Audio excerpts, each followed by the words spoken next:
President of India, the highest office in the country, the presidential office, is now going to see the first tribal woman, Draupadi Murmu, as our president of the country. Of course, at the time I speak right now, Draupadi Murmu has over 4 lakh votes already, and Yashwant Sinha, who she's facing off with, who's the opposition candidate, he has about 1 lakh odd votes.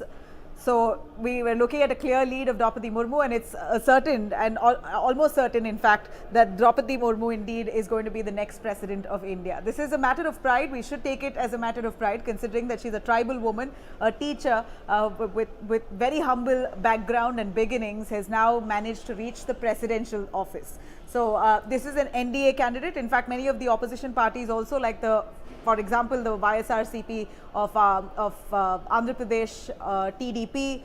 We also saw the parties, a few other parties of the opposition, JMM for that matter, from Jharkhand also, despite being in opposition, has supported Draupadi Murmu. JDS, Karnataka's JDS of Kumaraswamy there has also supported Draupadi Murmu. So we are seeing opposition parties extensively pledging their support for this tribal woman leader. Remember, this is the same Draupadi Murmu who received much flack from some of the opposition partners. You had Tejasvi Yadav, in fact, saying that she is nothing less than a rubber stamp. This is the same words, more or less, those are the words he said to that effect. But also Yashwant Sinha, who's the NDA candidate for president, he very clearly said that Draupadi Murmu is nothing less than a rubber stamp. So it was embarrassing for Draupadi Murmu. It was an insult nonetheless, and considering that she's a tribal leader, it was really unbecoming of stalwarts like Yashwant Sinha. We know that Yashwant Sinha is a shrewd politician. He was part of the BJP.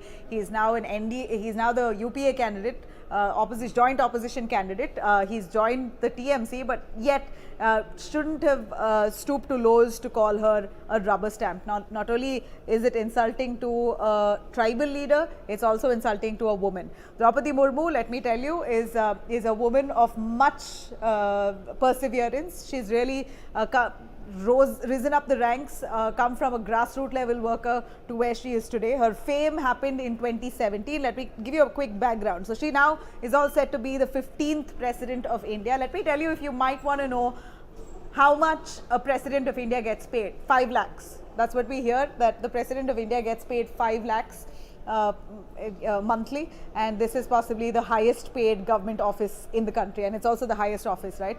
So yeah, Draupadi Murmu is the first tribal woman to hold the country's highest constitutional position.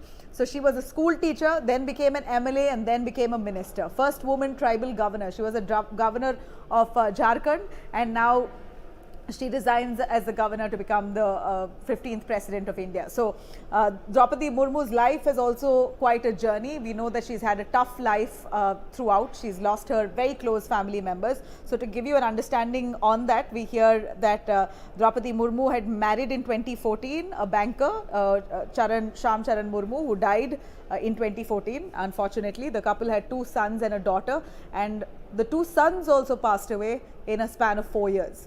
So Draupadi Murmu is now left. She's survived by her daughter, Itishri, and in fact, Draupadi and her daughter are very close, is what we hear.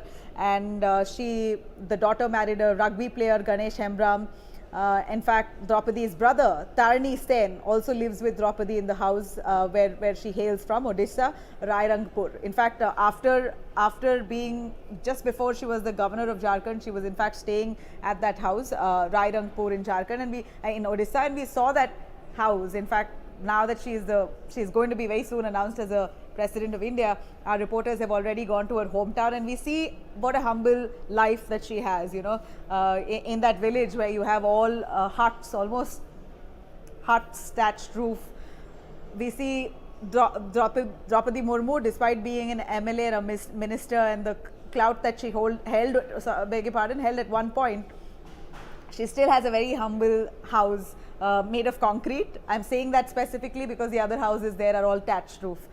So, a concrete house that she lives in, small, very, very cozy small house where her family and she live. So, someone who's never boasted of power, never displayed any kind of high-handedness or, had very simple life throughout, even when she was a MLA and a minister as well as a teacher. So she taught in a school there where the entire school has erupted in joy because she becomes the first woman tribal president of India. The fact that she's a tribal, forget woman, the first tribal to be the president of India is a huge statement to have been made by the NDA.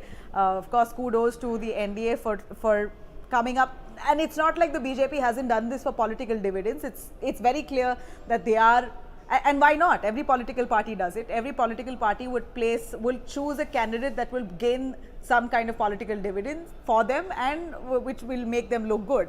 And sure enough, Draupadi Murmu is a person, who will now somehow consolidate the tribal vote bank for the BJP, undoubtedly, and more importantly, women. So that also is the woman card that the BJP has played, using this opportunity to have Draupadi Murmu as the candidate for president, and she is now going to win. So we know. See, as a woman, I am excited. Whether politically I agree or disagree with any party, the fact that I have a woman to look up to as the president of India, coming from a tribal background, I am elated to look forward to her tenure.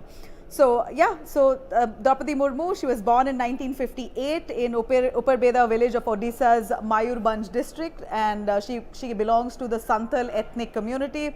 And like I said, she's had a tough beginning. Her family, her husband and 2 sons passed away.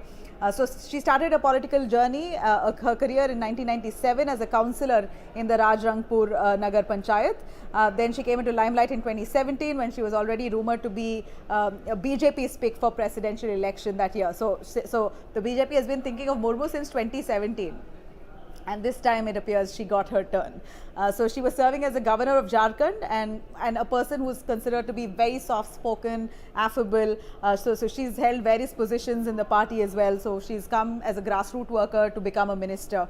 So she's become a minister of Odisha government in 2000. And later the governor of Jharkhand in 2015. She's 64 years old and is now all set to be the president of India. Women empowerment all the way. I'm so proud, and kudos to her and all the best for her future endeavors. All right, and she's been largely known as Didi. That's what they call her, Didi. So it's not Mamata Banerjee, the only Didi in politics. We also have now Draupadi Murmu, who is called and referred to as Didi. All right, a quick word, if I can cut across to the Congress's mayhem that they've unleashed across the country today. It's very disappointing that the Congress has a very flawed understanding of what the word Satyagraha means.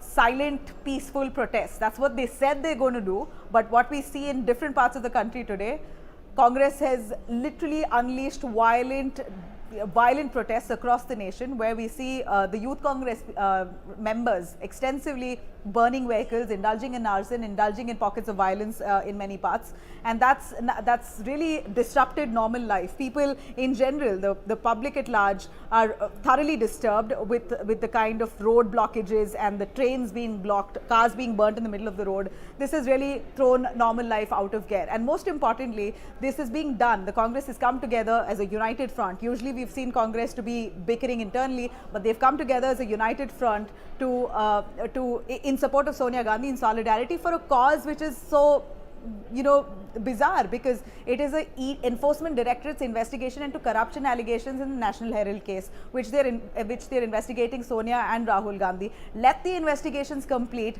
let them gracefully appear for the Enforcement Directorate summons, and then once it's complete, they could probably cry foul if nothing was found. But even before that, it seems like these kind of protests would internally put pressure on the Enforcement Directorate. Now, whatever may be the grouse against the BJP government, whether they disapprove of the BJP's intentions or doubt the intentions of the Enforcement Directorate, this is not the way to lodge a protest. Violent arson that they've displayed in most parts of the country. So, but more importantly, a quick word here is that the Congress, as much as they are showing this huge support and solidarity, and they've united in different parts of the country, come forward and held a protest march, the UPA allies, the alliance members of the UPA, are not completely in favor of this protest. In fact, the Congress appealed to many of the opposition parties like the TMC and the NCP and several other opposition parties to come together and support Sonia Gandhi, because Sonia Gandhi was the UPA president. So come together, support Sonia Gandhi. Let's dig in our heels and launch a campaign to say that the BJP is using the ED and the IT, etc., the federal agencies, the central agencies, to arm twist us and suppress the opposition's voice, muscle the opposition's voice. So this was what the Congress hoped to do, to try and gather all the opposition together, but doesn't seem like the TMC came on board on this, AAP did not come on board on this, the NCP did not come on board on this. So on this case, it seems like the Congress is alone. So is the opposition in complete tatters at this point when it comes to a united opposition? Clearly, we're not seeing them on the same platform. In fact, an open letter was floated by the opposition parties saying that the BJP is using central agencies to arm twist us, but not all opposition parties signed on it. What's the reason for them not signing on it? That of course needs to be established, but we know that many of the opposition leaders also have ED cases on them. So are they not signing on it out of fear, or is it just that they don't want to be on board with the Congress at this point? That remains to be seen. TMC is also nursing ambitions of being the principal opposition party, so they also are not great with the Congress at this point. All right, we're going to continue tracking those developments. Thank you very much for watching.